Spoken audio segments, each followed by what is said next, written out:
లక్షలు ఇవ్వాలి. ఏం జరగని ఇల్లుకి 10 లక్షలు ఇవ్వాలి. ఇల్లు లేని వాళ్ళకి ఇల్లులు ఇవ్వాలి.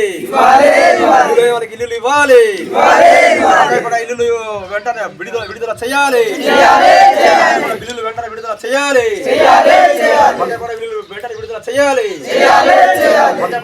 బిల్లులు వెంటనే విడుదల చేయాలి. రేపటి జరిగే ధరలు విజయవంతం చేయాలి. జరిగే ధరలు విజయవంతం చేయాలి. దగ్గర చేయవద్దు, డైరెక్ట్ గా మాట్లాడు, కట్ చేసి.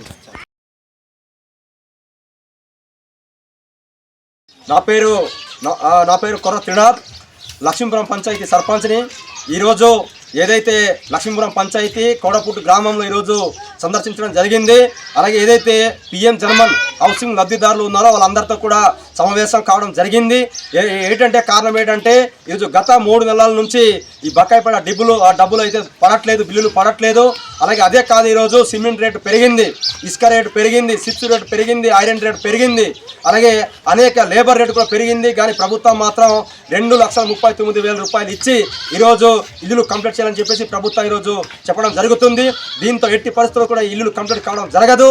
ఎందుకంటే ఈ పేద ప్రజలకి వీళ్ళందరికీ కూడా పెట్టుబడి చేయడానికి డబ్బులు అయితే లేదు. అందుకే కేంద్ర రాష్ట్ర ప్రభుత్వం తక్షణమే స్పందించి 10 లక్షల రూపాయలు ఇచ్చి ఈ ఇల్లులు కంప్లీట్ చేయడం కోసం ప్రభుత్వం కృషి చేయాలని చెప్పేసి సందర్భంగా డిమాండ్ చేయడం జరుగుతుంది.